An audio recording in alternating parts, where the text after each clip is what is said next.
Some losses never stop aching, even after 30 years of trying to forget. For mountain trapper Amos McBride, the memory of his wife's sudden disappearance still cuts deeper than any Colorado winter wind. When Amos arrives in the forgotten mining town of Silver Point seeking shelter, the locals give him one warning about the old livery barn. A strange dog guards a pile of snow there, day and night, never letting anyone close. The townspeople whisper, "That dog guards the snow pile. Best leave it be," but this dog is different. It watches Amos with knowing eyes, as if recognizing something familiar. When the creature finally leads him to that guarded spot and Amos digs beneath the frozen ground, he discovers a buried strongbox filled with letters, photographs, and his wife's journal. What secret was she protecting in this remote place, and why did she never come home? Before we jump back in, tell us where you're tuning in from, and if this story touches you, make sure you're subscribed because tomorrow I've saved something extra special for you. The wind cut through Silver Point like a blade through old bones, carrying with it the promise of a hard winter. Amos McBride pulled his weathered coat tighter as he guided his pack mule down the main street, if you could call the frozen dirt path between ramshackle buildings a street. The town looked like God had taken a handful of structures and scattered them across the mountainside without much thought for order or beauty. 43 buildings. He counted automatically, a habit from his army days that never quite left him. Most stood empty now, their windows dark as dead eyes. The great silver boom had ended 20 years ago, taking most of the population with it. What remained were the stubborn ones, the broken ones, and those with nowhere else to go. Amos figured he might qualify for all three categories. His wedding ring caught on the mule's lead rope as he adjusted his grip. The thin gold band had worn smooth over 30 years, a constant reminder of promises made and broken. He'd never taken it off, not even after Sarah vanished without a word, leaving nothing behind but questions that gnawed at him like hungry wolves. The ring felt heavier in winter somehow, as if the cold made the metal remember its weight. The general store squatted at the street's center like a fortress against the elements. Smoke rose from its chimney in a steady grey column, the only sign of life in the frozen tableau. Amos tied his mule to the hitching post and stomped the snow from his boots before pushing through the door. A bell chimed overhead, mournful as a church bell. "Help you with something?" The woman behind the counter looked to be pushing 60, with steel-grey hair pulled back in a bun, and eyes that missed nothing. Her name, he'd learn later, was Martha Kellerton, and she'd run this store since her husband died in the mine collapse of '89. "Need supplies for winter," Amos said, pulling off his gloves. "Heard there might be a cabin available for rent." Martha's eyes narrowed as she studied him. Strangers weren't common in Silver Point, especially not the kind that looked like they could handle themselves in a fight. Amos stood 6 feet even, with broad shoulders and hands that showed the calluses of honest work. His beard, more grey than brown now, couldn't hide the scar that ran from his left ear to his jaw, a reminder of his last mission for Uncle Sam. "Depends on what kind of winter guest you're planning to be," she said finally. "We don't much care for trouble here." "No trouble," Amos assured her. "Just a man looking for a quiet place to wait out the cold months." Something in his voice, perhaps the weariness that came from carrying grief too long, seemed to satisfy her. "There's the old Henley cabin about a mile east of town. Been empty since Tom passed last spring. Nothing fancy, but it's got a good roof and a stone fireplace." "What's the rent?" $50 for the season, plus you keep an eye on the place. Tom's nephew back in Denver don't much care what happens to it, but I promised I'd see it looked after." Amos nodded and began gathering supplies from the shelves. Coffee, flour, salt pork, beans, the staples that would see him through until spring. As he moved through the store, Martha watched him with the intensity of someone reading a book, written in a foreign language. "You got the look of a military man," she observed as he set a bag of cornmeal on the counter. "Was, long time ago. My husband served in the war between the states. Never lost the bearing either. Some things mark a man permanent like." Amos paid for his supplies without comment. The past was a country he preferred not to revisit, especially the parts that involved uniforms and following orders that kept him awake at night. He'd learned that most folks respected a man's right to his silences, at least out here, where everyone carried their own ghosts. "One more thing," Martha said, as he loaded his purchases into a wooden crate. "There's an old dog hangs around the livery barn. Been there near 3 years now. Folks leave him be, and he leaves them be. But he's particular about that snow pile next to the barn. Don't much care for visitors getting too close. What's under the pile?" Martha's expression shuttered like windows before a storm. "Nothing that concerns a winter guest, I'd expect. Just thought you should know, case you go wandering around town at night." The conversation felt unfinished, heavy with words left unspoken, but Martha had already turned her attention to rearranging the items on her shelves. Amos loaded his supplies onto the mule and asked for directions to the cabin. The ride east took him through a grove of aspens that rattled their bare branches like skeleton fingers. The cabin sat in a small clearing, backed up against a granite outcropping that would block the worst of the northern wind. It was smaller than he'd expected, but solidly built, with thick log walls chinked tight against the weather. Inside, the air smelled of wood smoke and mouse droppings. The previous occupant had left behind a few pieces of furniture, a rough-hewn table, 2 chairs, and a bed frame that looked sturdy enough. The stone fireplace dominated one wall, its chimney drawing clean. Amos built a fire and sat in one of the chairs, listening to the wind test the cabin's defenses. For the first time in months, he allowed himself to think about Sarah without immediately pushing the memories away.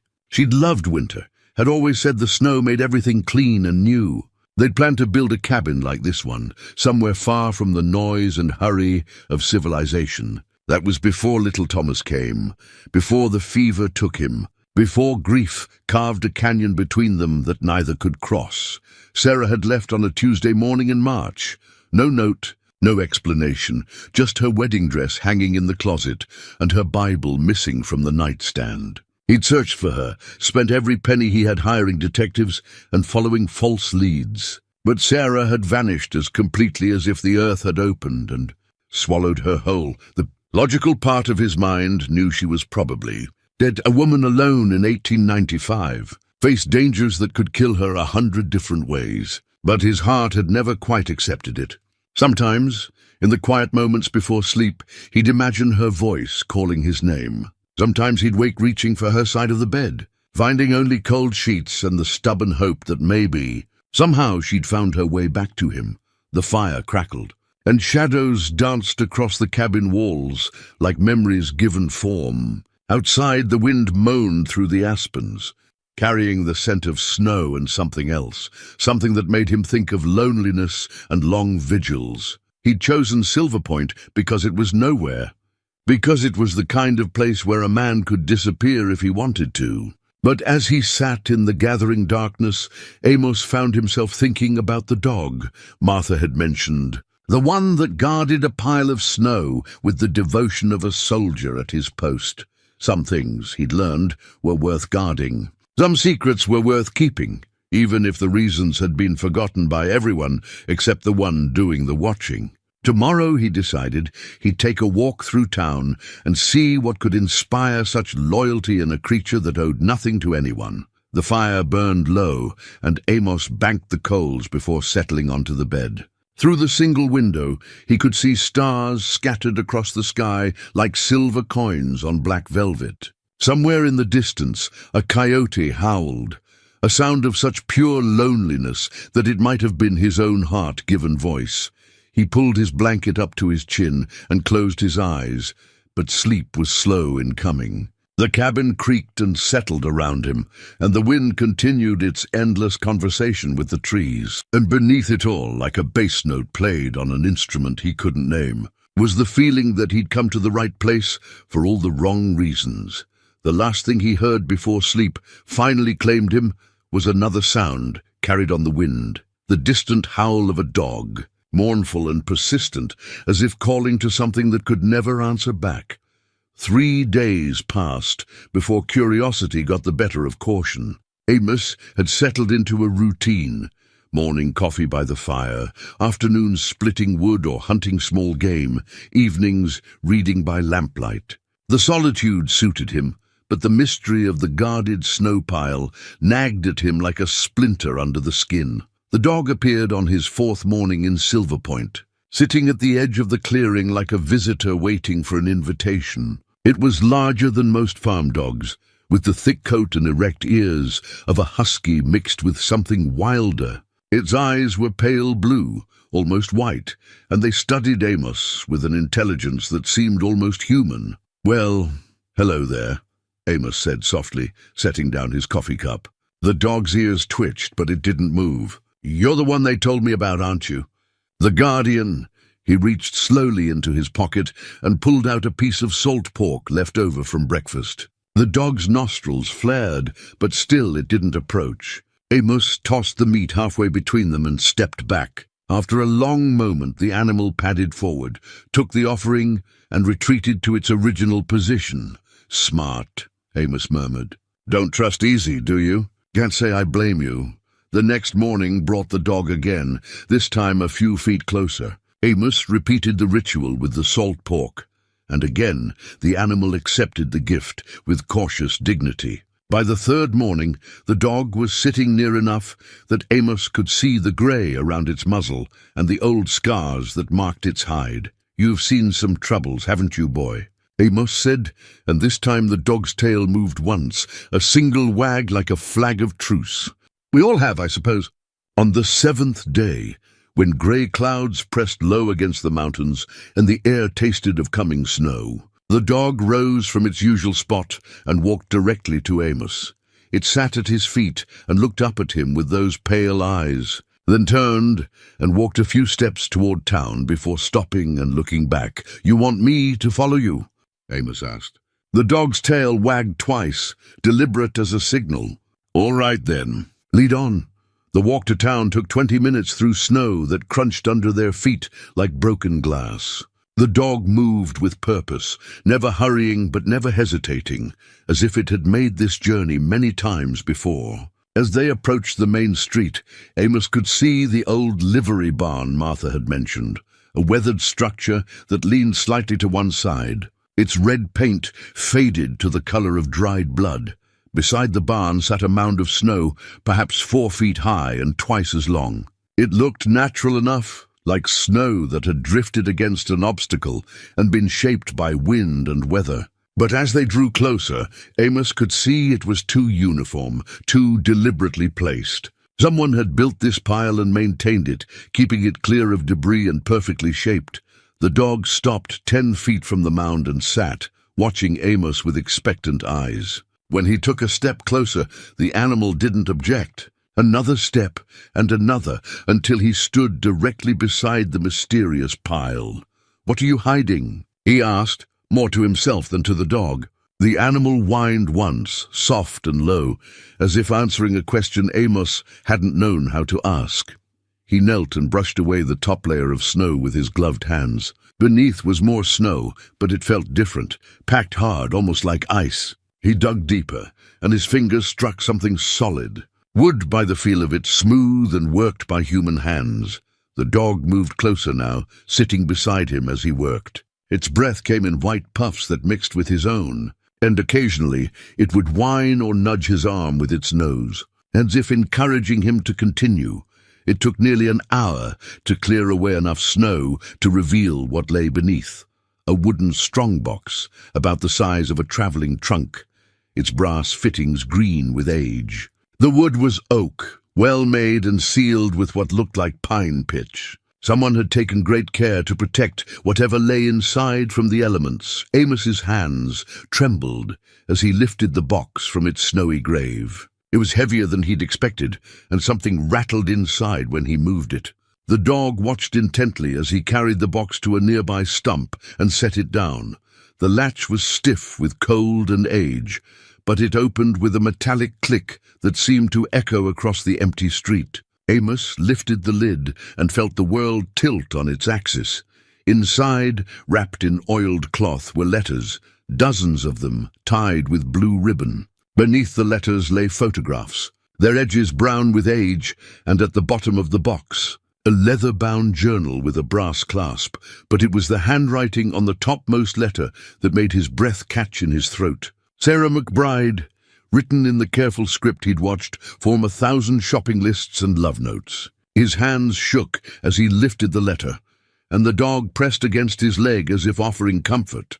The letter was addressed to him, Mr. Amos McBride, Millerville, Kansas, but it had never been mailed. The paper was yellowed but intact, protected by the oiled cloth and the careful burial. He opened it with fingers that felt like they belonged to someone else. "My dearest Amos," it began, "if you are reading this, then God has seen fit to bring you to the place where I found peace. I pray that he will grant you the same mercy he has shown me in these mountains." The words blurred as tears he'd held back for 30 years finally broke free. Sarah's voice seemed to speak from the page, as clear as if she were standing beside him. The dog whined softly and pressed closer, its warmth an anchor in the storm of emotions that threatened to overwhelm him. "I know you must think me cruel for leaving as I did," the letter continued. "I know you must have searched, must have wondered if I was dead or alive, or simply so heartless that I could abandon our love without explanation. The truth is more complicated than any of these, and I fear that when you learn it, you will understand why I could never come home." Amos sank onto the stump, the letter clutched in his hands. Around him, the world continued its business.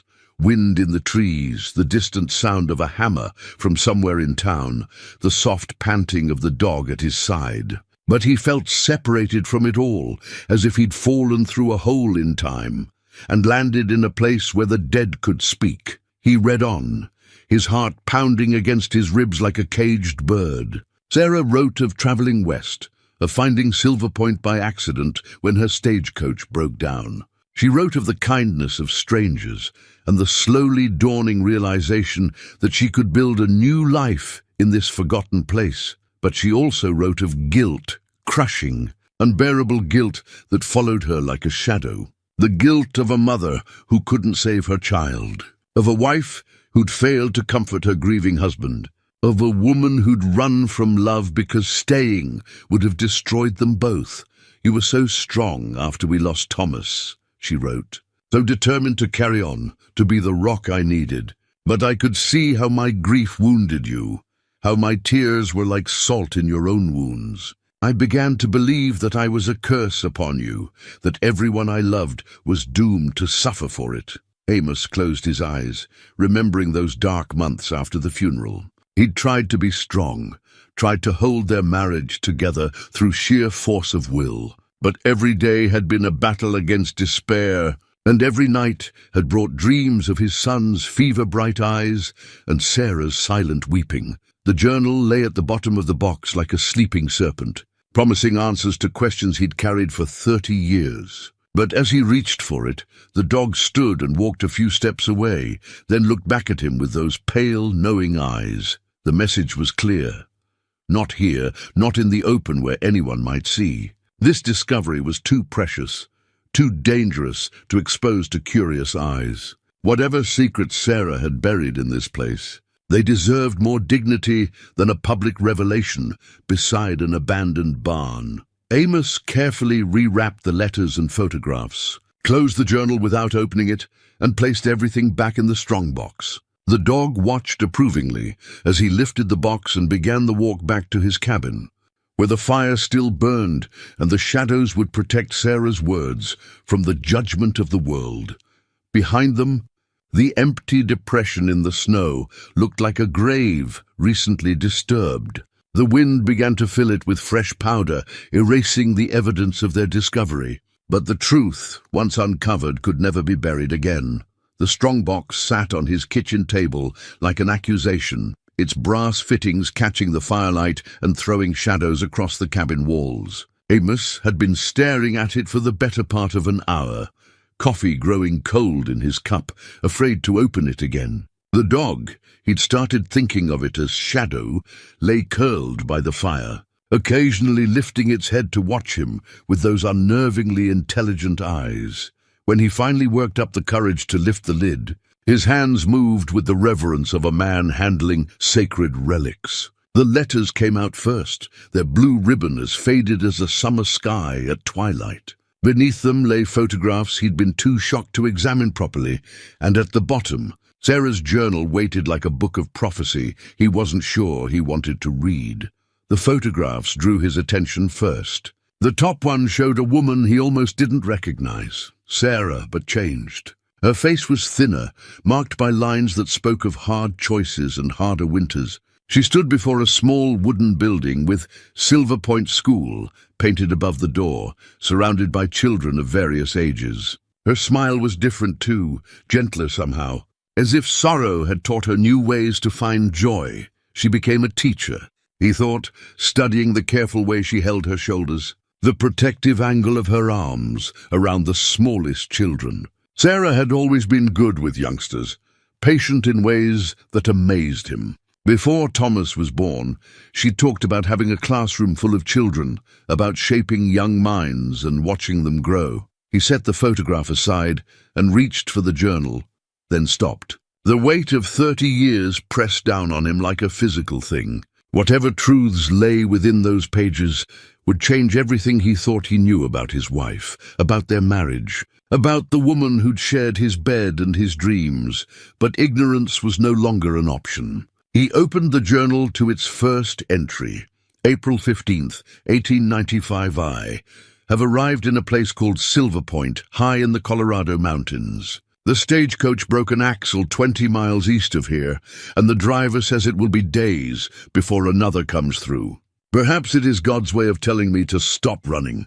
The people here are kind, but wary. I cannot blame them. I must look like what I am, a woman fleeing something terrible. Mrs. Kellerton at the general store has given me a room above her establishment in exchange for help with the books. It is more charity than I deserve. Amos paused, his thumb tracing the careful loops of Sarah's handwriting. Mrs. Kellerton. That would be Martha, the woman who'd rented him the cabin. She'd known Sarah had helped her. The realization made him feel exposed, as if everyone in Silver Point had been watching him since his arrival, measuring him against memories of his wife. April 20th, 1895. I have been here 5 days now, and still the stagecoach has not come. Part of me hopes it never will. There is something peaceful about this place, something that makes the weight in my chest feel lighter. The children here have no proper school. Their teacher left when the mine closed, and I find myself helping them with their letters when their parents bring them to the store. Little Mary. Henley asked me today why I look so sad. How do you explain to a 7-year-old that some sadnesses become part of you, like scars that never quite heal? I told her I was thinking of someone far away, and she said that if I stayed in Silver Point, maybe the sadness would get smaller. Children have a wisdom that adults forget. The name Henley struck him.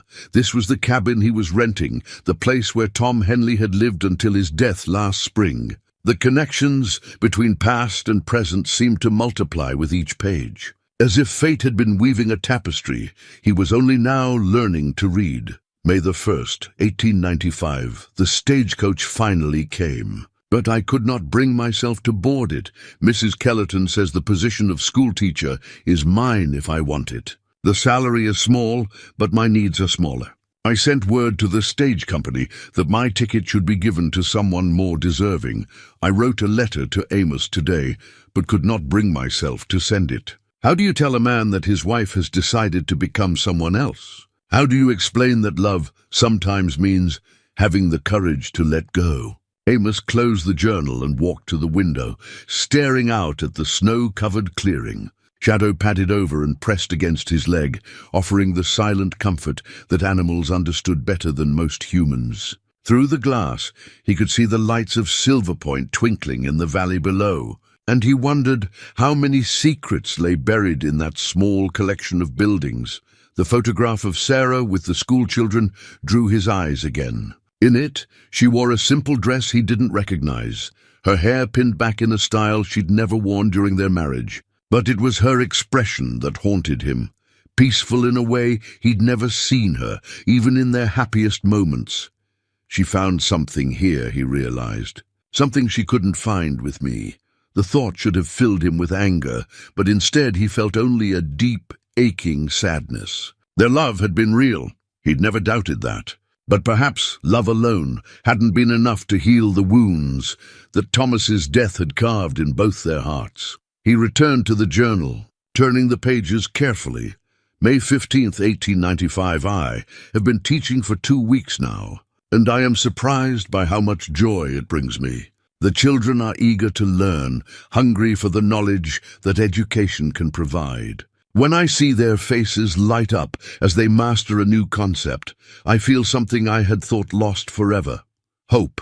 There are 12 students ranging in age from 6 to 14. Most are children of miners who stayed behind when the silver played out, too poor to leave and too proud to admit defeat. They deserve better than this forgotten place can offer them, but perhaps I can help prepare them for the wider world. Tom Henley's daughter Mary is my brightest pupil. She has her father's gentle nature and her late mother's quick mind. When she reads aloud, her voice reminds me of wind chimes on a summer evening.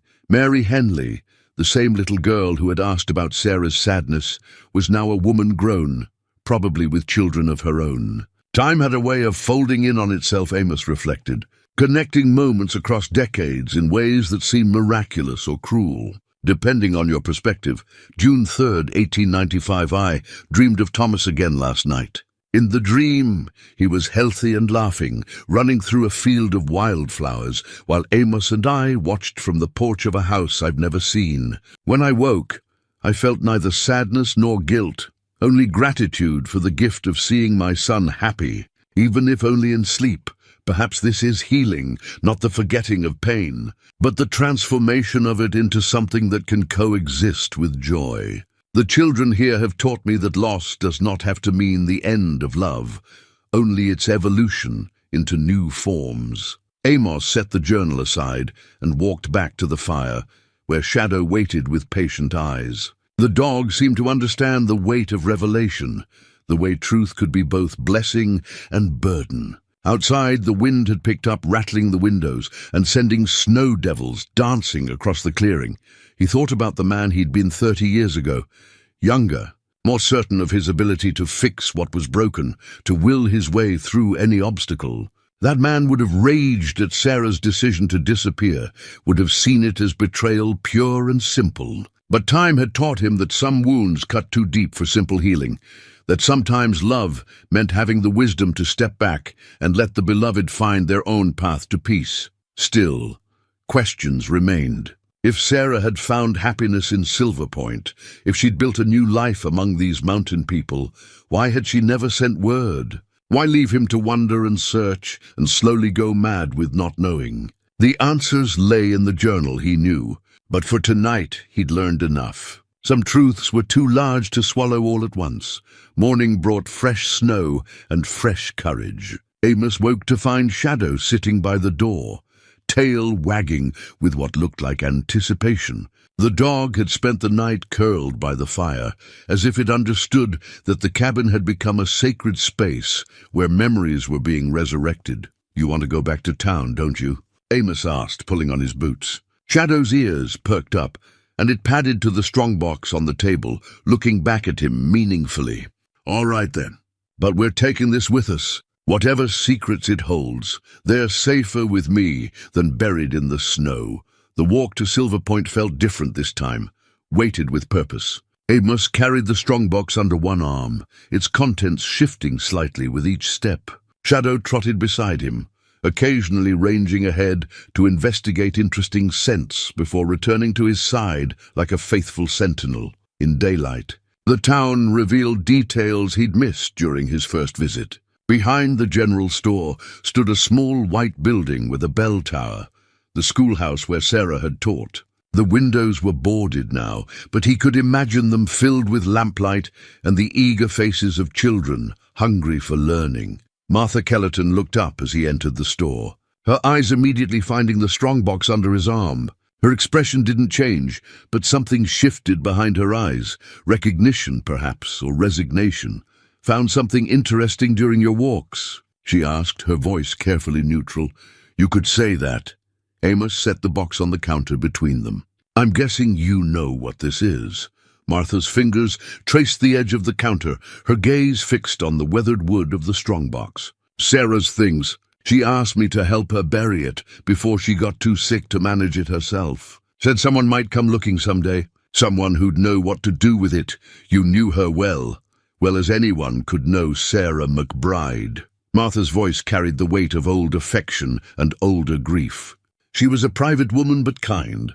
The children loved her something fierce. When she took sick 3 winters back, half the town sat vigil at her bedside. 3 winters back. The timeline hit Amos like a physical blow. While he'd been living his quiet life in Kansas, assuming Sarah long dead, she'd been dying here among strangers who'd become family. The thought filled him with a guilt so sharp it took his breath away. She never married again? Martha shook her head. Had offers. Tom Henley was sweet on her for years, but she always said her heart belonged to someone else, someone she couldn't have, but couldn't forget either. The bell above the door chimed, and a man entered, tall and lean, with the weathered face of someone who'd spent his life outdoors. Martha's expression brightened slightly. "Pete Garrison, meet Amos McBride." "Amos, this is Pete. He runs what passes for a saloon in this town." Pete extended a calloused hand. "Any relation to the Sarah McBride who used to teach here?" The question hung in the air like smoke from a distant fire. Amos found himself at a crossroads. He could lie, claim coincidence, and keep his grief private. Or he could speak the truth and open himself to questions he wasn't sure he could. "Answer, she was my wife," he said. Finally, Pete's expression shifted from curiosity to something deeper, compassion mixed with what might have been relief. "Well, I'll be damned. She used to talk about you, you know, called you her Amos, like you were something precious she'd lost and hoped to find again." The words hit harder than any physical blow. Amos gripped the edge of the counter, his knuckles white against the weathered wood. "She talked about me? More in the last year, when the sickness was taking hold. She'd sit by my fire in the evenings. I served as town doctor when we couldn't afford a real one. And she'd tell stories about a man back in Kansas who could track a deer through snow, who made her laugh even when times were hard." Pete glanced at the strongbox, then back at Amos. "She said once that leaving you was the hardest thing she'd ever done, but staying would have been harder. Said you both needed to heal in your own ways, and sometimes healing meant being apart." Martha nodded slowly. "Sarah never stopped loving you, Mr. McBride, but she carried a guilt that ate at her like acid. She blamed herself for your boy's death, thought she was cursed to lose everyone she loved. When she found peace here, she was afraid to reach out, afraid she'd bring that curse back into your life." Amos opened the strongbox with trembling hands and pulled out one of the photographs, the one that had caught his attention the night before. But now he noticed something he'd missed. Tucked behind the school children was a hand-drawn picture, obviously the work of a child. It showed a woman with long hair standing beside a group of stick figures. And across the bottom, in careful block letters, someone had written, "Mama Sarah." "She became a mother to them," Martha said softly, seeing his discovery. "Not by blood, but by choice. After the mine collapse of '96, there were orphans left behind. Sarah took them in, all of them. Fed them, taught them, loved them like they were her own." The drawing wavered in Amos's vision as tears he'd held back for decades finally broke free. This was why Sarah had stayed, why she'd built a new life in this forgotten place. She'd found a way to channel her maternal love into something healing, both for herself and for children who needed her. "How many?" he asked, his voice barely above a whisper. "7 at the most," Pete replied. They grew up and moved on, started families of their own. But they all came back to visit her, brought their own children to meet the woman who'd saved them. She had grandchildren in a way, a whole generation who called her Grandma Sarah. The image shifted Amos's understanding of his wife's disappearance. This hadn't been abandonment, it had been transformation. Sarah had taken the love meant for the child they'd lost and given it to children who desperately needed it. She'd become exactly what she was meant to be, just not in the way either of them had expected. "There's more you should know," Martha said gently. Sarah kept every letter you wrote to her, the ones you sent to her sister in Missouri, asking for news. Emma forwarded them here. Sarah read them over and over, but she never felt worthy of answering them. I wrote to Emma for years, Amos said, remembering the careful letters, the hope that gradually faded with each unanswered query. She never told me. Sarah made her promise, said it was kinder to let you think her dead than to keep alive a hope that could never be fulfilled. Martha's voice carried decades of held secrets. But she kept every word you wrote, treasured them like prayers. Pete cleared his throat. There's something else. Sarah asked me to tell you something, if you ever came looking. She said to tell you that loving you was the best part of her life, and that building a new life here was the second best. She said, he paused, gathering courage. She said that some loves are too big for one lifetime, that maybe in the next world you'd have all the time you needed to get it right. Shadow whined softly from his position by the door, as if sensing the weight of revelation that hung in the air. Amos reached down to stroke the dog's head, needing the comfort of something warm and alive and present. The dog, he said suddenly. It knew her, didn't it? Martha smiled for the first time since the conversation had begun. That's her shadow. She found him half dead in a snowstorm, nursed him back to health. He's been guarding her things ever since she passed, waiting for someone who'd understand what they meant. The pieces fell into place, like a puzzle finally solved. The dog's instant acceptance of him, its knowledge of where the strongbox lay buried, its patient vigil beside graves that held more than snow. Shadow had been waiting not for anyone, but for him specifically, the one person who would understand the true value of what lay hidden beneath the surface. Back in the cabin that evening, Amos sat with the strongbox open before him like an altar of memory. The wind outside had quieted to whispers, and Shadow lay at his feet, occasionally lifting his head when Amos turned a page or drew a sharp breath at some particularly painful revelation. He'd been putting off reading Sarah's journal in earnest, afraid of what deeper truths it might contain. But the conversations with Martha and Pete had prepared him somewhat, had given context to the choices his wife had made. Now he felt ready to hear Sarah's voice speaking directly to him across the years.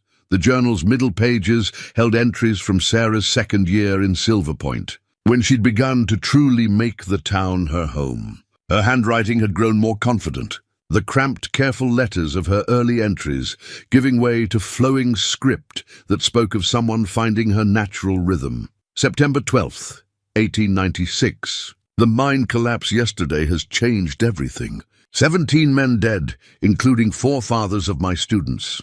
The whole town grieves as one, but it is the children's grief that cuts deepest. Little Samuel Morrison, only 8 years old, keeps asking when his papa will come home from the mountain. How do you explain death to a child who still believes in the fundamental fairness of the world? I have decided to take in the Morrison children, Samuel and his sister Lucy. Their mother died in childbirth 2 years ago, and they have no other family. Mrs. Kellerton thinks I'm taking on too much, but I cannot bear the thought of them going to the territorial orphanage in Denver. They need stability now, not more upheaval. Amos paused, imagining Sarah making such a momentous decision with the same quiet determination she'd once brought to their household management. She'd always been the one to take in stray cats and injured birds, nursing them back to health with patience that amazed him. October 1st, 1896, Samuel has begun calling me Mama Sarah, and the sound breaks my heart in the most beautiful way. It's not that I am trying to replace his mother. No one could do that. But he needs someone to be his anchor in this storm of loss. And I find that I need to be needed in ways I had forgotten. Lucy is more reserved, watching me with careful eyes, as if testing whether I can be trusted with her brother's affection. She remembers her mother more clearly than Samuel does, and I think she sees my care for them as somehow disloyal to that memory. Time will tell if I can earn her trust. The entry was followed by several pages that made Amos's chest tight with recognition. Sarah wrote about sleepless nights when the children cried for their father, about learning to braid Lucy's hair the way her mother had, about teaching Samuel to whittle small animals from scraps of wood. The daily details of parenthood that she'd been denied with Thomas, but had found again with these orphaned souls. December 24th, 1896. Our first Christmas as a family, strange to write those words, but true nonetheless. Lucy helped me make cookies using her mother's recipe, which she remembered with startling precision. Samuel carved a wooden star for the top of our small tree, his tongue poking out in concentration, just like Thomas used to do when he was trying to master something difficult. I wrapped the few gifts I could afford and placed them under the tree, then sat by the fire watching my children sleep.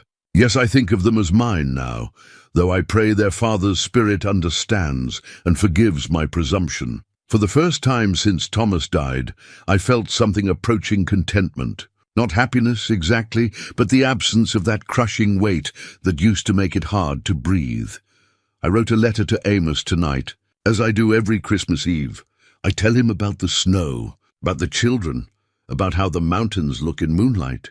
I never send these letters, but writing them makes me feel less alone. Sometimes I imagine him reading them by our old fireplace in Kansas, and for a moment I can pretend that the distance between us is measured in miles rather than broken promises. Amos set the journal aside and walked to the cabin's single window. Outside, the snow fell in fat flakes that caught the lamplight like fragments of fallen stars. Somewhere in this very strongbox were those unsent Christmas letters, 30 years' worth of love with nowhere to go. He found them in a separate bundle, tied with a different ribbon, red instead of blue.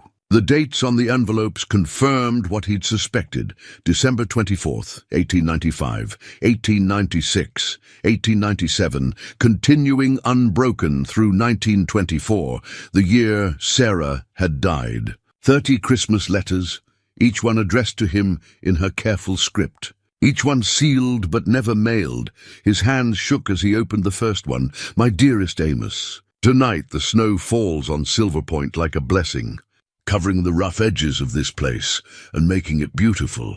I wonder if it is snowing in Kansas, if you are sitting by our old fireplace, thinking of Christmases past. Do you remember the year Thomas was born, how we stayed up all night just watching him sleep? I carry that memory like a candle in my heart. It lights the dark places and keeps hope alive. I have found a measure of peace here, but it is not the peace of forgetting. Rather, it is the peace of learning to carry love and loss together, like a woman carrying water in cupped hands. Some spills, but what remains is precious beyond measure. I pray that you have found your own peace, that you have learned to forgive me for the pain my leaving caused. Most of all, I pray that you have always known, that my love for you was real and remains real, even across this distance that seems to grow wider with each passing year. Always yours. Sarah, the letter blurred as tears that had been building for 30 years finally found their release. Amos sank into his chair and wept, for Sarah, for Thomas, for the children who'd called her Mama Sarah, for all the years they'd lost to pride and fear and the terrible belief that love meant never causing pain. Shadow rose from his place by the fire and padded over, resting his great head on Amos's knee. The dog's eyes held a depth of understanding that seemed almost human, as if he too had carried the weight of unfinished conversations and undelivered messages. She loved us both, didn't she? Amos whispered, stroking the animal's thick fur. Loved us enough to let us go, but not enough to forget us. The wind picked up outside, rattling the windows with renewed force. But inside the cabin, surrounded by Sarah's words and warmed by the presence of her faithful companion, Amos felt something he hadn't experienced in 3 decades, the possibility of peace. There were more letters to read, more journal entries to absorb. But for tonight, it was enough to know that Sarah had thought of him every Christmas, had kept their love alive in the only way available to her. The knowledge didn't erase the pain of their separation, but it transformed it into something bearable, something that could coexist with gratitude for what they'd shared. He carefully folded the letter and returned it to its envelope, then gathered up the journal and the remaining Christmas letters. Tomorrow, He would continue reading, would learn more about the woman Sarah had become in this mountain town. But tonight, he would simply sit by the fire with her dog and let himself feel loved across the impossible distance of time and death. Outside, the snow continued to fall, covering the tracks they'd made earlier, erasing the evidence of their journey while preserving the destination. In the morning, the world would be clean and white and full of possibility. But for now, in the warm circle of lamplight, the past and present existed in perfect, painful harmony. The next morning brought Eleanor Hartley to his door. She was a woman of perhaps 70, with silver hair braided down her back and eyes the color of winter sky. Shadow's tail began wagging the moment he saw her, and she bent to scratch behind his ears with the familiarity of long friendship. "You must be Amos," she said, studying his face with the same intensity Martha had shown. "Sarah spoke of you often, said you had kind eyes and stubborn chin." She was right on both counts. "Mrs. Hartley." "Eleanor, please. I was Sarah's dearest friend in this place, and I've been watching you since you arrived, waiting for the right moment to introduce myself." She gestured toward the strongbox, visible through the open doorway. "I see Shadow led you to her treasures." Amos stepped aside to let her enter. Eleanor moved through the cabin with the confidence of someone who'd visited often, settling into the chair by the fire as if it had been made for her. Shadow curled up at her feet, and she reached down to stroke his head absently. "Sarah asked me to look after Shadow when she passed," Eleanor said. "But more than that, she asked me to look after her memories until someone came who could appreciate their true value. I've been waiting 3 years for you to find your way here. She knew I'd come? Hoped more than knew. Sarah was a woman who believed in the power of love to transcend distance and death.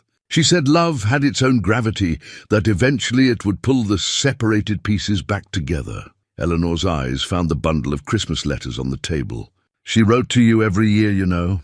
Not just at Christmas, but on your birthday, your wedding anniversary, the day Thomas was born." The revelation hit Amos like a physical blow. "There are more letters?" Eleanor nodded toward the strongbox. "Look in the bottom compartment." Sarah had the box specially made with a false bottom. She wanted to be sure her most precious things stayed safe. With trembling fingers, Amos examined the box more carefully. What he'd taken for solid wood gave way under pressure, revealing a hidden space containing dozens more letters. Birthday wishes spanning 3 decades. Anniversary remembrances filled with shared memories. Letters written on the anniversary of Thomas's birth and death, each one a meditation on love and loss and the courage required to keep living. Why didn't she send them? The question came out as barely a whisper. "Fear," Eleanor said simply. "Fear that you'd moved on, found happiness with someone else. Fear that her letters would reopen wounds that had finally healed. But mostly fear that you'd come for her, and she'd have to choose between the life she'd built here and the love she'd never stopped carrying." Eleanor rose and moved to the window, looking out at the snow-covered landscape. Sarah found peace in Silver Point, but it was a fragile thing, built on the belief that she was doing penance for Thomas's death. She convinced herself that staying away from you was a sacrifice that honored his memory, that her suffering somehow balanced the scales of cosmic justice. "That's not—" Amos began, then stopped. He remembered his own dark thoughts after the funeral, the way he'd blamed himself for not being a better father, for not somehow preventing the fever that took their son. Grief made people irrational, made them believe they could trade their happiness for the impossible return of what was lost. "She kept your photograph on her bedside table," Eleanor continued. "The one from your wedding day, where you're both trying so hard not to laugh at something the photographer said. In her final weeks, when the fever made her delirious, she'd talk to that photograph like you were right there in the room with her." Amos pulled out one of the anniversary letters, dated 5 years earlier. Sarah's handwriting was shakier by then, betraying the illness that would eventually claim her. "My beloved Amos, 25 years ago today. We stood before God and promised to love each other through whatever trials life might bring. I have failed in so many ways to honor that promise, but I want you to know that my love for you has never wavered. Not for a single day. I dream sometimes that I have the courage to board a train heading east, that I surprise you at our old house in Kansas. In these dreams, you forgive my long absence, and we spend our remaining years making up for lost time. But then I wake, and the weight of all I've done and failed to do settles on me like snow on a grave. The children here keep me grounded in the present. Lucy has grown into a fine young woman and married the blacksmith's son. Samuel joined the army and writes to me from his post in California. They call me grandmother now, and their children climb on my lap and demand stories. I tell them about a brave man in Kansas who taught me that love is not possession but freedom, not holding tight but letting go. I pray that wherever you are, whatever path your life has taken, you have found the happiness that my cowardice denied us both. You deserved so much better than a wife who ran when courage was required. Forever yours, Sarah. She never remarried, Eleanor said, as if reading his thoughts. Tom Henley proposed twice, and he was a good man who would have cherished her. But Sarah said her heart had room for only one great love, and that space belonged to you until the day she died. Amos set the letter aside and looked at Eleanor with eyes that felt raw from crying. Tell me about her last days, please. Eleanor's expression softened. She faced death the way she faced everything else, with quiet dignity and concern for others. Her last coherent words were instructions about caring for Shadow and preserving her letters. She made me promise to bury the strongbox where Shadow could guard it, said that if you ever came looking, he'd know what to do, and if I'd never come, then her secrets would have stayed buried. Sarah believed that some truths were too precious to risk exposing to the wrong eyes. But she also believed that love had its own wisdom, that it would guide the right person to the right place at the right time. Eleanor rose and moved to the door. There's something else you should see. The schoolhouse where Sarah taught. It's been empty since she died, but her classroom is exactly as she left it. The town council couldn't bring themselves to disturb anything. Would you like me to show it to you? Amos nodded, not trusting his voice. He gathered up the letters and journal, tucked them safely back in the strongbox, and followed Eleanor into the cold morning air. Shadow trotted beside them, his breath forming clouds in the frigid air. The schoolhouse stood at the edge of town like a monument to vanished dreams. Eleanor produced a key from her coat pocket and unlocked the door, which opened with a creak that spoke of long disuse. Inside, dust motes danced in the pale sunlight that filtered through dirty windows. Sarah's desk sat at the front of the room, its surface still covered with her teaching materials. A chalkboard behind it bore the faint ghost of her final lesson, something about the water cycle that had never been erased. Children's artwork decorated the walls, their bright colors faded but still recognizable as the efforts of young hands guided by a patient teacher. She loved this place, Eleanor said softly. Said it was where she learned that healing doesn't mean forgetting the past, but finding ways to honor it while building something new. Amos walked slowly among the empty desks, imagining them filled with eager faces. On Sarah's desk, he found a teaching certificate bearing her name and the official seal of the Colorado Territory. Beside it lay a small wooden frame containing a photograph he'd never seen. Sarah surrounded by her students, all of them grinning at the camera with the unself-conscious joy of childhood. In that moment, surrounded by the evidence of the life Sarah had built in his absence, Amos finally understood the choice she'd made. She hadn't left him for another man or another dream.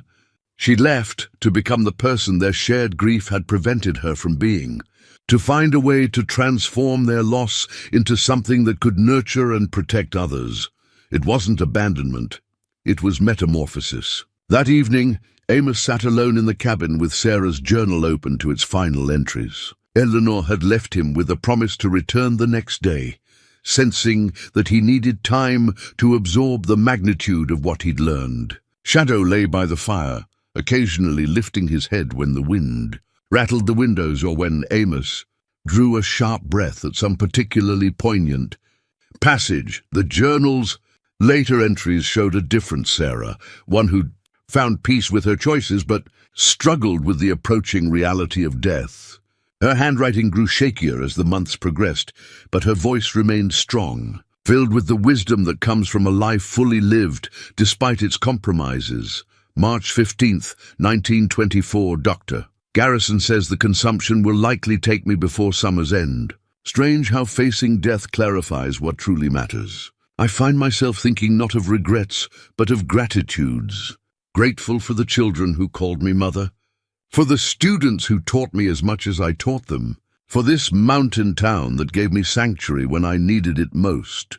But my deepest gratitude is for Amos, for the years we had together, for the love that sustained me even across this terrible distance. I pray that someday he will understand that leaving him was not betrayal, but the deepest expression of love I could manage. I was broken when I came here, and I feared that staying with him would have broken us both. Amos paused, wiping his eyes with the back of his hand. The journal felt heavy in his lap, weighted with more than paper and ink. As he turned the page, something crinkled between the leaves, a piece of paper that had been carefully inserted into the binding. He pulled it free and unfolded it with trembling fingers. It was a birth certificate, the official seal of Colorado Territory, clearly visible despite the paper's age. The child's name stopped his heart: Emma Rose McBride. Mother Sarah Elizabeth McBride. Father Amos Daniel McBride. Date of birth November 3rd, 1895.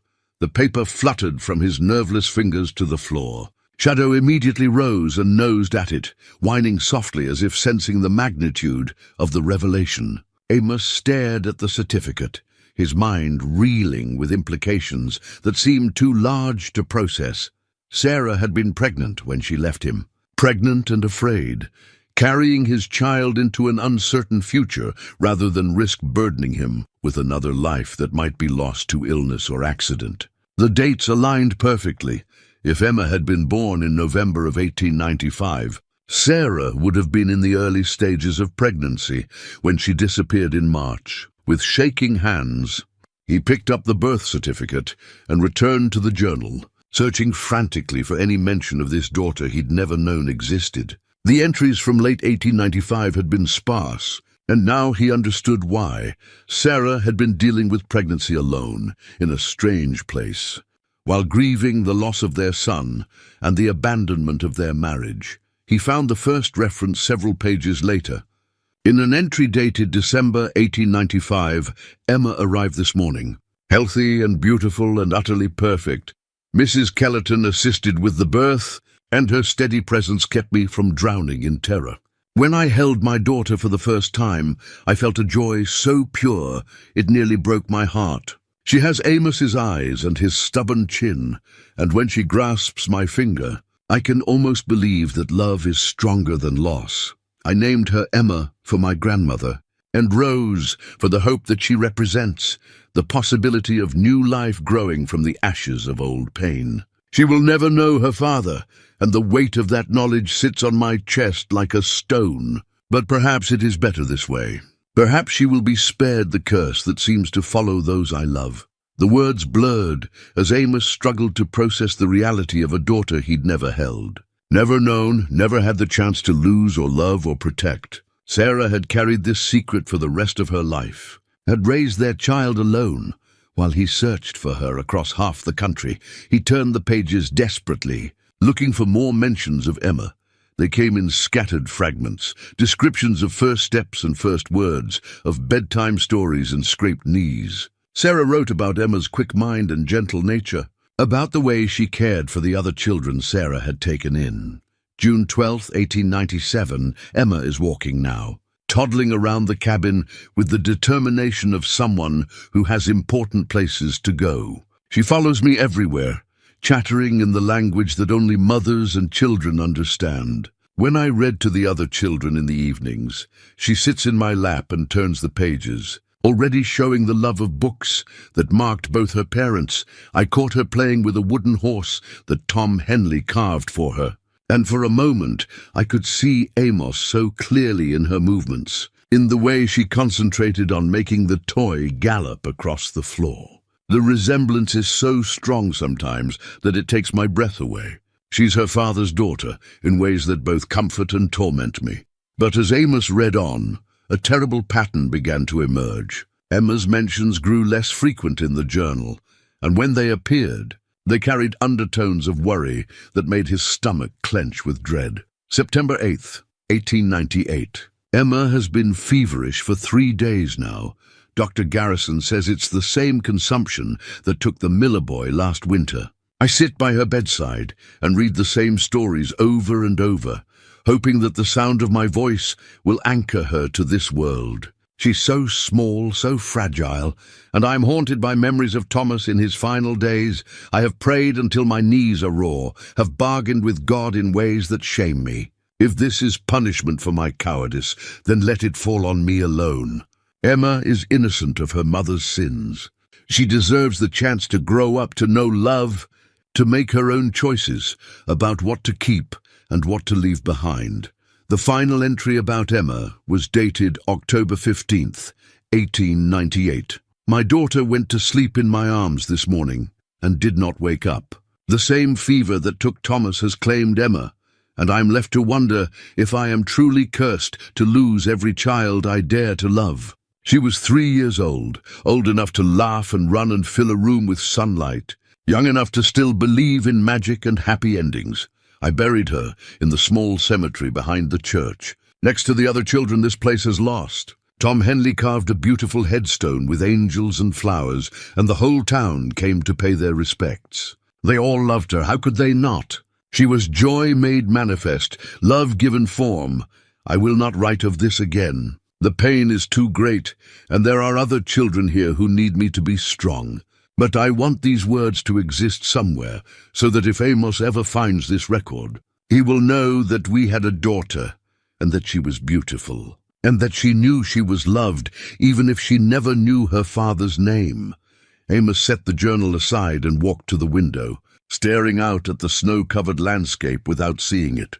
A daughter? He'd had a daughter named Emma Rose, and she'd lived for 3 precious years before the same disease that claimed Thomas took her as well. Sarah had carried this grief alone, had buried their child without him there to share the weight of loss. The magnitude of what Sarah had endured staggered him. Not only had she lost Thomas, but she'd carried and raised and lost another child, all while maintaining her strength for the orphans who depended on her. The woman he'd known had been strong, but this level of endurance spoke to reserves of courage he'd never fully appreciated. Shadow padded over and pressed against his leg, offering silent comfort. The dog's loyalty suddenly took on new dimensions. He hadn't just been guarding Sarah's secrets, but the memory of a child who'd probably played with him, laughed at his antics, fallen asleep against his warm fur. You knew her too, didn't you? Amos whispered, kneeling to embrace the animal. You loved them both, Sarah and Emma, and when they were gone, you kept watch over their memory. The wind outside seemed to carry voices, the laughter of children long dead, the whispered prayers of mothers who'd lost everything, but somehow found the strength to keep going. In this cabin, surrounded by the evidence of Sarah's secret life, Amos finally understood the true depth of the sacrifice she'd made. She hadn't just left him, she'd chosen to bear their daughter alone, to raise her alone, to lose her alone, all because she'd believed that her presence in his life would bring only more pain. The guilt that had driven her away had been compounded by the fear that she was somehow responsible for the deaths of their children. That love itself was dangerous when it flowed through her. As he held Shadow close and let the tears come, Amos realized that tomorrow he would have to visit another grave, not just Sarah's, but Emma's as well. He would have to stand over the resting place of a daughter he'd never known, and find a way to grieve for a future that had been stolen before it began. Sleep did not come easily that night. Amos lay on the narrow bed, staring at the ceiling while shadows from the dying fire danced across the rough-hewn beams. Every time he closed his eyes, he saw a little girl with his chin and Sarah's grace, toddling around this very cabin with the fearless joy that only children possess. Emma Rose McBride, a name he whispered into the darkness like a prayer for the dead. Shadow sensed his restlessness and padded over from his usual spot by the fire. settling his warm bulk against Amos's side. The dog's presence provided an anchor in the storm of emotion that threatened to overwhelm him. Here was a living connection to both Sarah and the daughter he'd never known, a faithful guardian who'd witnessed their joys and sorrows firsthand. When morning finally came, grey and cold and heavy with the promise of snow, Amos rose with the weight of purpose settling on his shoulders. He had reading left to do. Sarah's journal contained entries that stretched beyond Emma's death, chronicling the years when she'd somehow found the strength to continue teaching and caring for other children, despite carrying such devastating loss. Eleanor arrived just after breakfast, her cheeks red from the cold and her arms full of what looked like letters and photographs. Shadow greeted her with obvious affection, and she paused to scratch behind his ears before settling into the chair by the fire. "I couldn't sleep either," she said without preamble. "Kept thinking about what you must be going through, learning about Emma." Her eyes found the birth certificate, which Amos had left on the table beside Sarah's journal. "She never told you, did she? About the baby?" "Not a word." Amos's voice came out rougher than he'd intended. "I spent 30 years thinking she'd simply abandoned our marriage. I never imagined she was carrying my child when she left." Eleanor nodded sadly. "Sarah was convinced that telling you would only cause more pain. She said you'd blame yourself for not protecting her, for not somehow knowing she was pregnant. She thought the guilt would destroy you the way it was destroying her. The guilt destroyed her anyway." "No," Eleanor said firmly. "The guilt wounded her, but it didn't destroy her.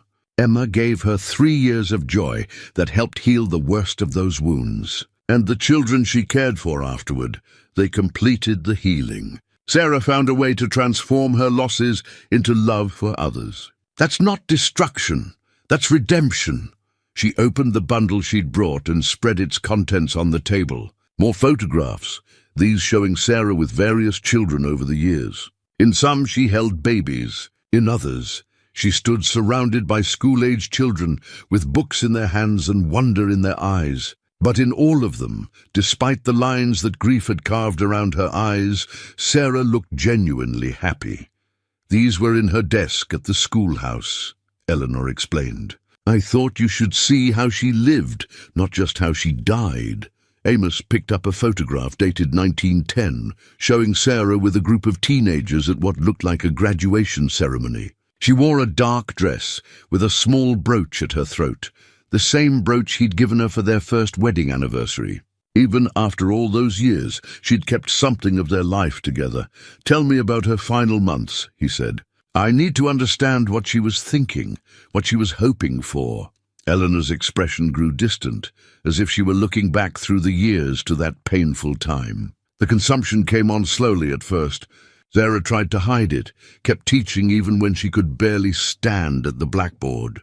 It was only when she started coughing up blood that Dr. Garrison forced her to rest. She pointed to another photograph, this one showing Sarah in bed, surrounded by former students who'd come to visit. Despite her obvious illness, she was smiling, her hands clasped around those of a young woman who might have been Lucy Morrison, all grown up. "She spent her last months writing," Eleanor continued. "Not just the journal entries you've been reading, but letters to all the children she'd raised over the years. She wanted each of them to have something to remember her by, some words of wisdom to carry forward." And the letter to Emma. Eleanor's breath caught. "You found that too?" Amos nodded, though he hadn't actually discovered such a letter yet. But if Sarah had written to all her other children, it stood to reason she'd have written something for the daughter who died so young. "It's in the hidden compartment," Eleanor said softly. "Sarah wrote it during her final week when the fever was making her delirious. She kept asking for Emma, saying she needed to explain why Mama had to go away again." With trembling fingers, Amos searched the secret compartment until he found a sealed envelope marked with a single word, Emma. The paper was different from the others. Newer, softer, as if Sarah had saved her finest stationery for this most precious correspondence. Inside was a letter written in the shaky hand of someone fighting both illness and overwhelming emotion. "My precious Emma, Mama is going to sleep soon, the kind of sleep that lasts until heaven calls us home. I wanted to write you a letter before I go, so that someday, when your papa finds these words, he'll know how much we both loved you.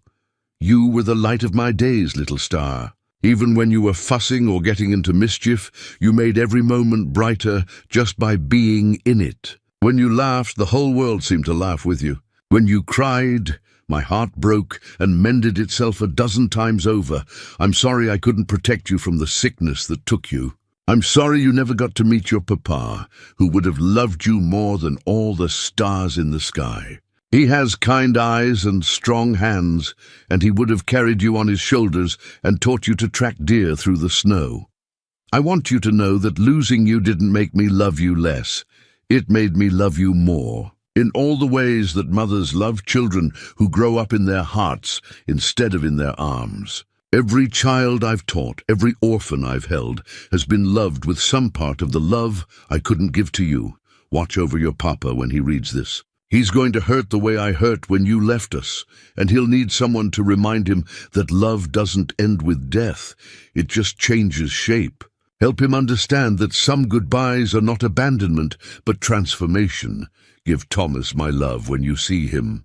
Tell him Mama and Papa never stopped missing him, never stopped wishing we could have saved him. Tell him we learned to carry our love for both of you, like a flame that never goes out, warming us even in the coldest winters, all my love. Until we meet again, Mama. By the time Amos finished reading, tears were streaming down his face unchecked. Elena reached over and took his hand, her own eyes bright with unshed emotion. She died 2 days after writing that, Elena said quietly. I was with her at the end. Her last coherent words were about you. She said to tell you that waiting 30 years for you to find her was nothing compared to eternity, that she'd wait forever, if necessary. Amos folded the letter carefully and held it against his chest.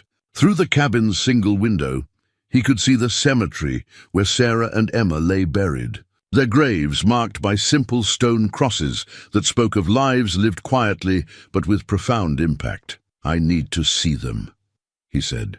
Both graves. I need to... His voice broke and he struggled to find words for what he needed. To apologize, to say goodbye, to somehow bridge the gap between the father he'd been and the father he should have been. Of course, Eleanor said. But first, there's something else you should know. Sarah asked me to give you this, if you ever came. She reached into her coat and withdrew a small wooden box, its surface worn smooth by handling. She carved it herself during the long nights when Emma was sick. Said it was the only gift she could give you that came from her hands alone. Inside the box lay a simple gold locket on a delicate chain. When Amos opened it, he found 2 tiny photographs, one of Thomas as a baby, the other of Emma at perhaps 2 years old. Both children had his eyes and Sarah's gentle smile, and seeing them together, siblings who'd never met in life, made his chest tight with emotion. She wore it every day until she died, Eleanor said. Said it kept you all close to her heart, even across the distance. Amos closed the locket and slipped the chain over his head, feeling the weight of it settle against his chest like a blessing. For the first time in 30 years, he carried images of his children close to his heart, united at last in the only way that remained possible. I'm ready now, he said, rising from his chair, to see where they rest, to say the words I should have said years ago. Eleanor nodded and reached for her coat. Shadow will want to come. He visits Sarah's grave every day, sometimes Emma's too.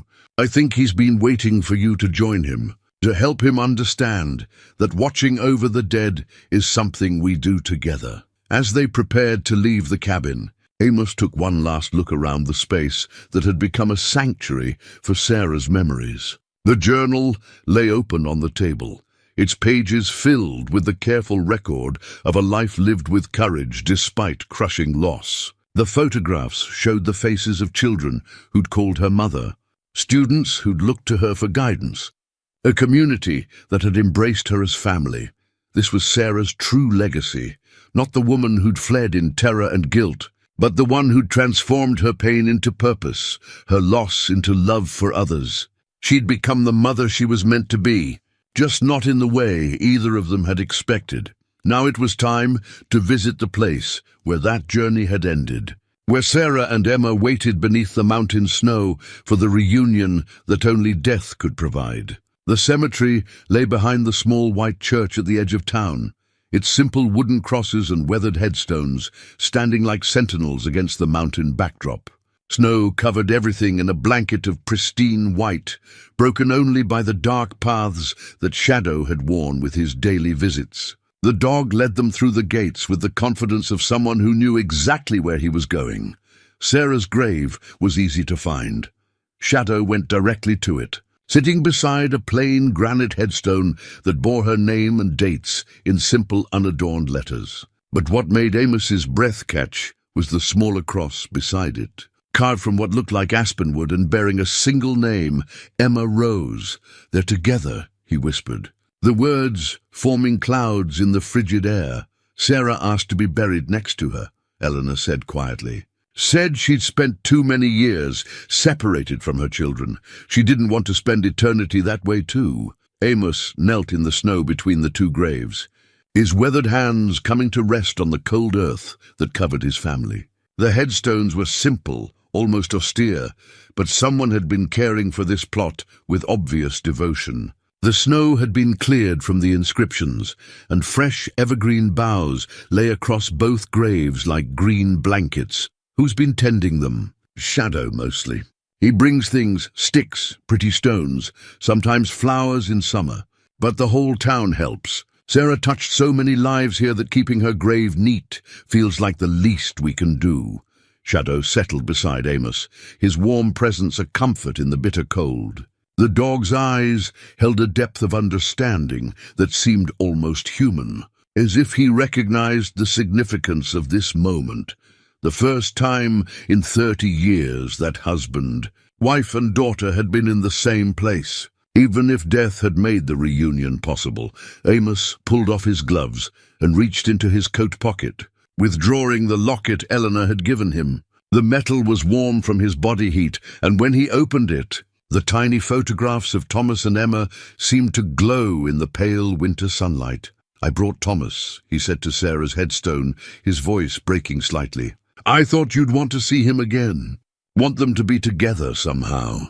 He pressed the locket to his lips, then placed it gently on Sarah's grave, where it nestled in the evergreen boughs, like a small, precious ornament. The gesture felt right, felt like the completion of something that had been broken for far too long. "I'm sorry," he whispered, the words he'd carried for 30 years finally finding their voice. "Sorry I wasn't strong enough to help you heal after Thomas died. Sorry I didn't understand that your leaving wasn't about not loving me. It was about loving me too much to let me watch you break apart." The wind stirred the evergreen branches, creating a sound like whispered voices. Shadow whined softly and pressed closer to Amos, offering the comfort that words couldn't provide. "I'm sorry I never knew about Emma," Amos continued, his hand resting on the smaller grave. "Sorry I wasn't there when she was born, when she took her first steps, when she—" His voice broke completely and he bent forward, overwhelmed by the magnitude of all he'd missed, all that could never be recovered. Eleanor's hand settled on his shoulder, warm and steady. "She knew about you," she said softly. "Sarah told her stories about her papa who lived far away, but loved her very much. Emma used to pretend you were coming to visit, would set an extra place at their little table and tell Sarah to save some cookies for Papa. The image of his daughter, their daughter, waiting for a father who would never come nearly undid him completely." Amos pressed his forehead to the cold earth and let the tears come. 30 years of held grief, finally finding release in this quiet place among the dead. When the worst of the storm had passed, he sat back on his heels and looked at the two graves with clearer eyes. These weren't monuments to failure or abandonment. They were testaments to love that had transcended distance and death. Sarah had carried his love with her to this mountain town, had passed it on to their daughter, and to all the children who'd called her mother. "I want to make something," he said suddenly. "For Emma, something permanent." Eleanor nodded as if she'd been expecting this. "Tom Henley's workshop is still open. His son, Jake, has the same skills with wood as his father did. I'm sure he'd be honored to help." Amos stood slowly, his joints protesting the cold and the emotional strain. But his purpose was clear now, crystallized by the sight of his daughter's simple wooden cross. Emma deserved better than a temporary marker.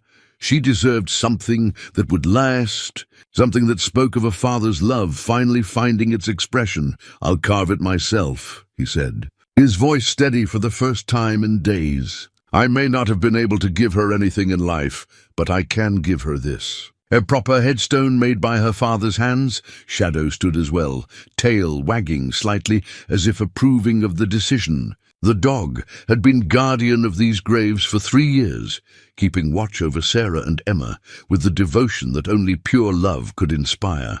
But perhaps it was time for that vigil to be shared, for the living to take up the burden of remembrance alongside the faithful companion who'd never forgotten. Jake Henley proved to be as generous with his time as his father had been with his woodcarving skills. The workshop behind the general store smelled of sawdust and pine pitch, familiar scents that reminded Amos of his own father's hands, teaching him to shape wood into useful things. Jake, a man of perhaps 40 with gentle eyes and work-hardened hands, listened to Amos's request with the same quiet dignity that seemed to characterize everyone in Silver Point. "Granite would last longer," Jake offered, running his fingers along a piece of seasoned oak. "But if you want to carve it yourself, wood has more soul. Miss Sarah always said that things made by loving hands carry part of the maker's heart." Amos selected a piece of maple that had been seasoned for years, its grain flowing like water frozen in time. The wood felt warm under his touch, alive despite being long separated from its roots. This would become Emma's monument, shaped by the father who'd never held her but who would love her for eternity. He worked through the afternoon and into the evening, his hands remembering skills he'd learned as a boy, helping his father build furniture for their Kansas farmhouse. The headstone took shape slowly, not ornate but solid and beautiful in its simplicity. Across the top, he carved a border of roses, remembering that Emma's middle name had been Rose and that Sarah had always loved flowers. Shadow lay nearby, watching the work with patient eyes. Occasionally the dog would rise and sniff at the wood shavings as if checking the progress by scent. When Amos paused to rest his aching hands, Shadow would press against his leg,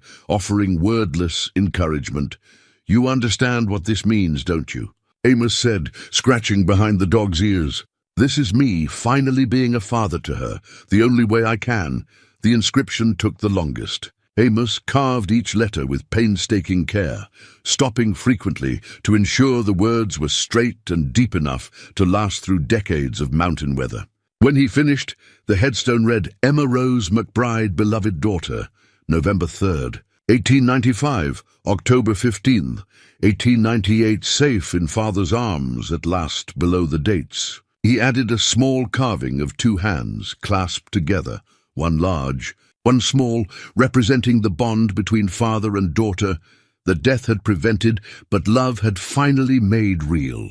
As he worked, Eleanor and Martha came by with coffee and sandwiches, understanding that this was more than craftsmanship, it was ritual, healing, the sacred act of a father claiming his child. They spoke little, but their presence filled the workshop with the warmth of community that had sustained Sarah through her years of exile. When the headstone was finished, Amos stepped back to examine his work. The maple glowed golden in the lamplight, its surface smooth except where his tools had carved the letters and decorations. It wasn't the most elaborate marker in the cemetery, but it was made with love, and that made it precious beyond measure. "She would have been proud," Martha said softly, running her fingers along the carved roses. Sarah always said that the most beautiful things came from hands that worked with love instead of obligation. They installed the headstone the next morning, the whole town turning out to witness the ceremony.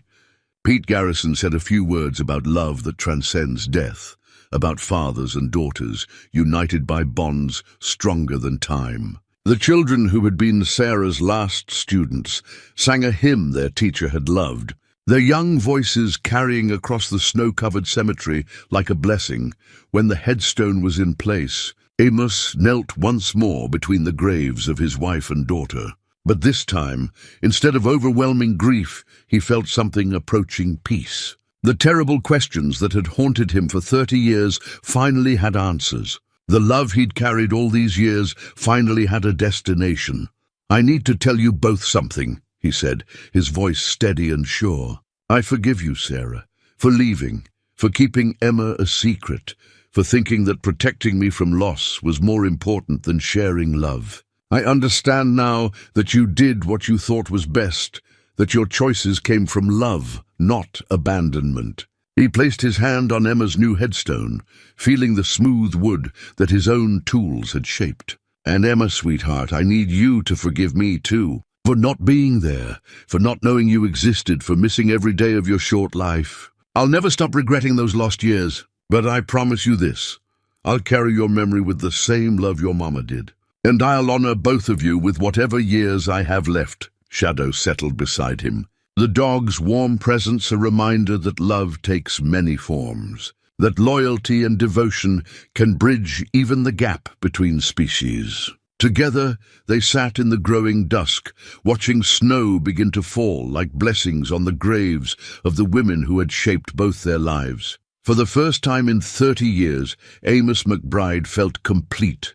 Not because his family had been restored, death had made that impossible, but because he finally understood the full scope of the love they'd shared, the sacrifices they'd made, and the way their story had continued even in separation. The wind picked up, rattling the bare branches of the cemetery trees, but it no longer sounded mournful to Amos's ears. Instead, it sounded like whispered conversations, like laughter carried on the air, like the voices of loved ones welcoming him home. Spring came late to Silver Point that year, but when it finally arrived, it transformed the town from a black-and-white photograph into something alive with color and possibility. The snow that had blanketed Emma's new headstone melted away to reveal the careful carving beneath, and the cemetery filled with wildflowers that seemed to spring from the very graves they adorned. Amos had stayed through the winter, finding purpose in ways he'd never expected. The abandoned cabin had become truly his home, filled with Sarah's belongings and warmed by memories that no longer brought only pain.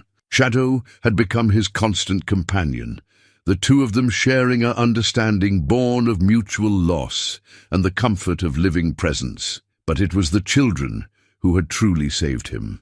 Word had spread through the valley that the old schoolhouse might reopen, that the husband of their beloved teacher Sarah had offered to take up her work. They came in ones and twos at first, children whose parents worked the few remaining mines, farm families who lived in isolated cabins and hungered for education. "You don't have to do this," Eleanor had told him when he'd first proposed the idea. "Teaching school is different from carving headstones. It requires daily patience, endless hope, the ability to see potential in young minds that might not show it right away." "Sarah did it," Amos had replied simply. "If I'm going to honor her memory, I should honor all of it, not just the parts that feel comfortable." The first day of the new school term dawned clear and bright, with the kind of mountain air that made everything seem possible. 8 children had enrolled, ranging in age from 6 to 14, their faces bright with curiosity and the nervousness that comes with new beginnings. Amos stood at the front of the classroom where Sarah had once stood, feeling her presence like a warm hand on his shoulder. "My name is Mr. McBride," he began, his voice steadier than he'd expected. "I'm here because someone very special to me once taught in this room. Someone who believed that every child deserves the chance to learn and grow and become whoever they're meant to be." He'd prepared a formal lesson about letters and numbers, but something made him change course. Instead, he found himself telling them about Sarah, not the sad parts, but the joyful ones, about how she'd turned learning into games, how she'd made each child feel special and capable, how she'd believed that education was the greatest gift one person could give another. "Mrs. Sarah used to teach here," said Mary Kellerton, Martha's granddaughter, a serious girl of 10 with her grandmother's intelligent eyes. "Mama says she was the best teacher who ever lived." "Your mama was right," Amos said. and I'm going to try my best to teach the way she did, with patience and kindness and the belief that every one of you has something important to offer the world. The days fell into a rhythm that felt both new and familiar. Mornings in the classroom, working with children who reminded him daily of the teacher who'd shaped this community. Afternoons reading or walking with Shadow, processing the grief that had transformed from a weight into something he could carry alongside joy. Evenings by the fire, often with Eleanor or Martha or Pete for company, sharing stories of Sarah and the life she'd built in this mountain town. He wrote letters now, real ones that got mailed, to his brother in Kansas, explaining his decision to stay in Colorado permanently. To former neighbors, sharing news of Sarah's fate and his own unexpected happiness. To Sarah's sister Emma in Missouri, finally telling her the full story of what had happened to the woman whose letters she'd faithfully forwarded for 30 years. Dear Emma, he wrote in one such letter, I know this news will come as a shock, but I wanted you to know that I've found Sarah at last. Not alive as we'd hoped, but at peace in a place where she was deeply loved. She never forgot you, never stopped being grateful for your loyalty and discretion. She understood why you couldn't tell me where she was, and I want you to know that I understand too.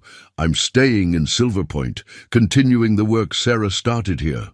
It feels like the right way to honor her memory, not by mourning what we lost, but by nurturing what she built. If you ever want to visit, to see where your sister found peace, you would be welcome here. The whole town would want to meet the woman who helped Sarah stay connected to home, even when she couldn't come back to it. But perhaps the most important letter was the one he never sent, a letter to Sarah herself, written on their wedding anniversary and placed on her grave beside the fresh flowers that appeared there regularly. Gifts from students past and present who remembered their teacher with enduring love. My dearest Sarah, it read, Today marks 35 years since we promised to love each other through whatever trials life might bring. I know now that we kept that promise, even when distance and death tried to break it. Your love shaped everything you did in this place, and now it shapes everything I do. I'm teaching your children or their children in the classroom where you found your calling. I'm learning that healing doesn't mean forgetting the past, but finding ways to honor it while building something new. You taught me that. You and Emma and all the children who've called you mother. Shadow is well and happy. He still visits your grave every day, but now he brings me with him, and I think that makes the vigil easier for both of us. We're taking care of each other, the way families do. I love you still, will always love you. But the love has changed shape, become something that can exist alongside joy instead of being poisoned by regret. Thank you for teaching me that too. Forever yours, Amos. As summer deepened and the wildflowers reached their full glory, Eleanor stopped by the cabin one evening with a camera she'd ordered from Denver. She found Amos sitting on his porch with Shadow at his feet, both of them watching the sunset paint the mountains in shades of gold and purple. Hold still, she said, raising the camera. Sarah always said that some moments were too precious not to preserve.